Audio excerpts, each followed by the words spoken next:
శ్రీ సీతారాముల కళ్యాణం కనుల విందుగా చూసి తరించాలని, పాల్గొనాలని అందరికీ ఎంతో కొంత ఉత్సుకత ఉంటుంది. తోచినంత కట్నం పెళ్లిలో సమర్పించాలని, రాముల వారి పెళ్లి అక్షింతలు ఇంట్లో అందరూ తల మీద చల్లుకోవాలనే కోరిక అందరికీ ఉంది. పానకం సేవించాలి. కర్మాన్ ఘాట్ హనుమాన్ మందిరంతో పాటు దేశంలో అన్ని ప్రాంతాల్లో ఇరుపక్షాలు హాజరయ్యే వారు చల్లటి నీడలో కూర్చుని పెళ్లి తంతు చూడడానికి పందిర్లు వేసి పూలతో మామిడి ఆకుల తోరణాలుగా అలంకరించి శ్రీ సీతారాముల వారి పెళ్లి బాజా తయారై మ్రోగడానికి సిద్ధం చేశారు.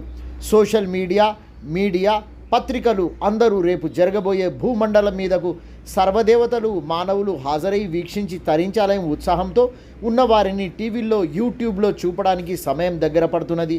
సీతారామచంద్ర భగవానికి జై అనే నినాదం ఇవ్వడానికి స్వరం సిద్ధం చేసుకుంటున్న భక్తుడు